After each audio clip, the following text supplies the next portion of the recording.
Ke pasar bawah membeli bubur candil. Jangan lupa membeli buah manggis. Selamat datang di semester ganjil. Jangan lupa tersenyum yang manis. Hahaha. Halo semua, bertemu lagi dengan saya Mr. Rian Boltok. Masih dalam konsep yang sama, yaitu pembelajaran ilmu ekonomi.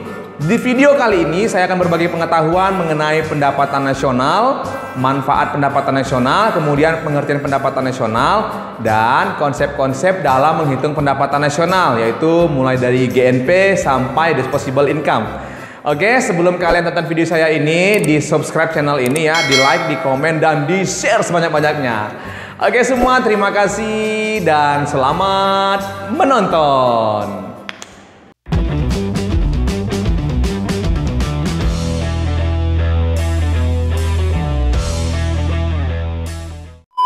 Oke, materi kita hari ini yaitu mengenai pendapatan nasional ya. Jadi ada beberapa poin yang akan kita pelajari dalam materi pendapatan nasional ya. Di mana materi yang akan kita pelajari mengenai pendapatan nasional itu yang pertama yaitu mengenai pengertian pendapatan nasional. Kemudian apa manfaat pendapatan nasional ya, kemudian manfaat perhitungan pendapatan nasional ya. Kemudian yang selanjutnya itu adalah komponen pendapatan nasional. Lalu kita akan juga belajar metode perhitungan pendapatan nasional. Dan yang terakhir itu yaitu menghitung pendapatan per kapita. Nah, dalam video ini saya akan membahas hanya 2 poin saja, yaitu pengertian dan manfaat dari perhitungan pendapatan nasional. Oke, kita akan mulai dari pengertian pendapatan nasional. Nah, pengertian pendapatan nasional.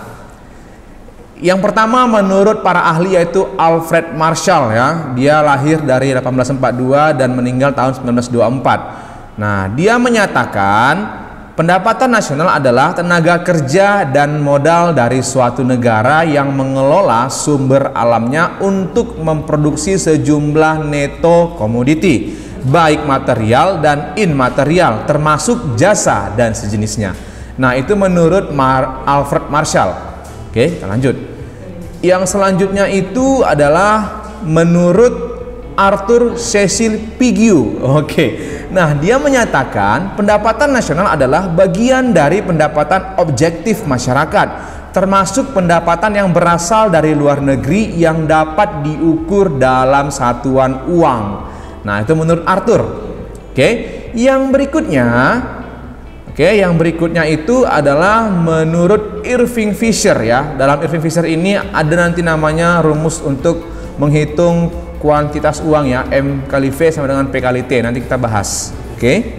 Nah, Irving Fisher menyatakan pendapatan nasional yang hakiki adalah neto yang langsung dikonsumsi tahun itu juga. Nah, itulah tadi menurut para ahli. Oke. Nah, kita lanjutkan.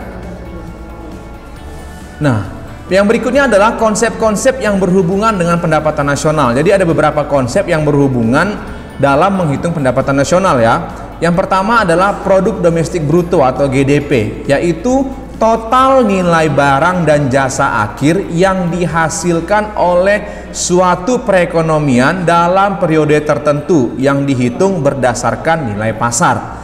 Nah, di Indonesia PDB dihitung dari 2 sisi pendekatan, yaitu sektoral dan penggunaan. Nah, PDB dengan GDP sama ya. Ya, GDP ini gross domestic product. Bahasa Indonesianya produk domestik bruto ya. Nah, di mana rumus menghitung GDP atau PDB itu adalah P ini pendapatan warga negara Indonesia yang ada di dalam negeri ditambah dengan pendapatan warga negara Indonesia yang ada di luar negeri. Nah, itulah menghitung GDP atau PDB. Oke, kita lanjutkan. Nah, yang berikutnya itu adalah GNP, Gross National Product atau Produk Nasional Bruto. Sama ya, PNB, GNP itu sama. Yaitu jumlah produk nasional bruto dengan pendapatan neto terhadap luar negeri. Nah, biar lebih paham saya kasih rumusnya.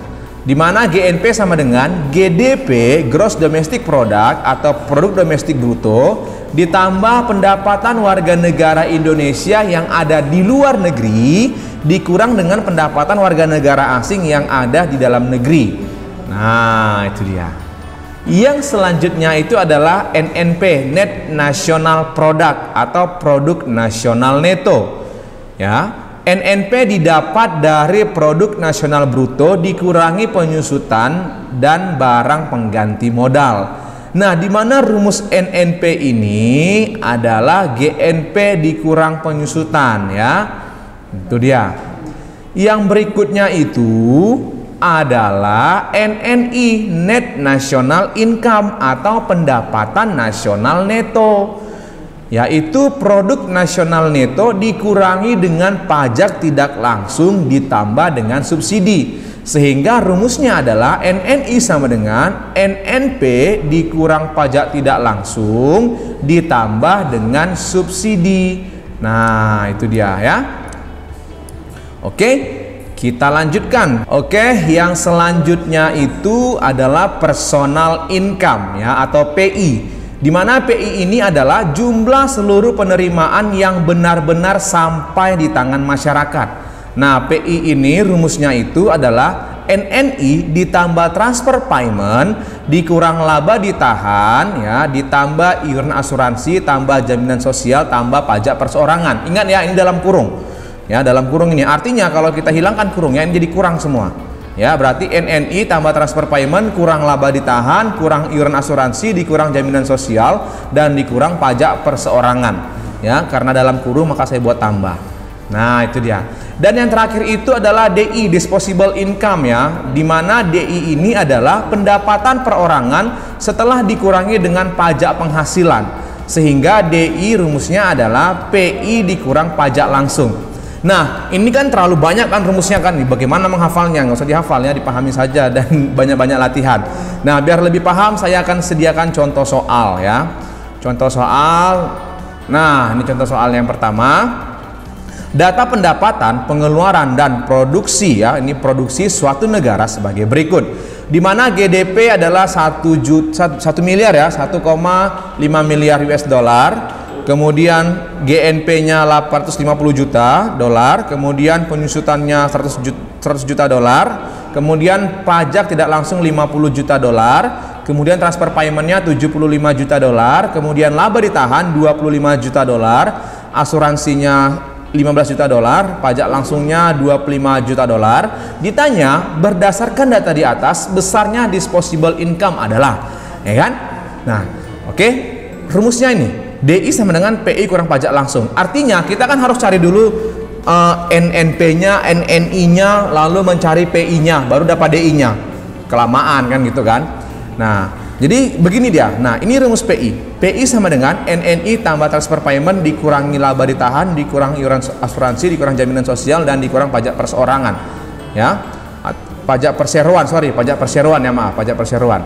Nah, jadi gampang. Cara cepatnya itu adalah langsung saja. Seperti ini dia, DI sama dengan GNP tambah transfer payment kurangkan semuanya. Nah, DI sama dengan GNP tambah transfer payment kurangkan semua item di sini, kecuali GDP. Kenapa GDP nggak ikut? Karena GNP ini di dalamnya sudah ada GDP. Karena GNP sama dengan GDP ditambah pendapatan warga negara Indonesia yang ada di luar negeri dikurang dengan pendapatan warga negara asing yang ada dalam negeri. Nah, itu dia. Maka rumus cepatnya DI sama dengan GNP tambah transfer payment kurangkan semuanya ya, kecuali GDP. Artinya kalau GNP ada maka GDP ini tidak perlu lagi. Nah, gitu dia ya. Sehingga DI sama dengan Nah, DI sama dengan 850 ya kan? Berarti ini, nah ini dia tambah ya kan? Kemudian dikurangi dengan tambah dengan transfer payment ya kan? Lalu dikurangin dengan semua item, berarti ini kurang, maka ini kurang, ini dikurang, ini dikurang, dan ini dikurang. Nah, ini dia. Berarti dikurang dengan 100 penyusutan, ya kan? Dikurang dengan 50 pajak tidak langsung, dikurang dengan 25 laba ditahan, dikurang dengan asuransi 15, dikurang dengan pajak tidak langsung 25. Nah, kalau yang ini tidak usah dipakai ya, yang ini usah dipakai. Nah, kenapa? Karena sudah ada GNP. Sehingga DI sama dengan 710 juta dolar. Jawabannya adalah D. Nah, itu dia. Gampang kan? Oke, soal yang kedua. Nah, soal yang kedua, diketahui pendapatan nasional tahun 2014 suatu negara adalah sebagai berikut. Ya, berdasarkan data tersebut, maka besarnya pendapatan perseorangan adalah, atau PI ya. Nah, PI kan ini rumusnya ya. Ini rumus PI. Nah, cara cepatnya gampang, sama kayak tadi. Berarti PI sama dengan GNP tambah transfer payment, kurangkan semua ya, kecuali pajak langsung. Nah, kecuali pajak langsung. Lihat ini. Kenapa? Karena pajak langsung ini digunakan untuk menghitung DI. Berarti pajak langsung ini tidak usah kita pakai. Nah, sehingga PI sama dengan GNP ya kan, ditambah dengan transfer payment ya kan. Kemudian dikurang semua komponen kecuali pajak langsung, berarti dikurang dengan penyusutan 40.000, ini dikurang, kemudian dikurang dengan pajak tidak langsung 15.000, kemudian dikurang dengan laba ditahan 2.000, lalu dikurang dengan pajak perseorangan 3.000. Nah, sehingga dapatlah hasilnya 345.000 miliar. Nah, itu dia rupiah ya. Kan gampang. Kalau gampang di subscribe dong. Oke, kita lanjutkan. Nah, yang terakhir ya untuk video ini yaitu manfaat pendapatan nasional. Nah, di mana manfaat pendapatan nasional yang pertama itu adalah untuk mengetahui kemajuan ekonomi suatu negara.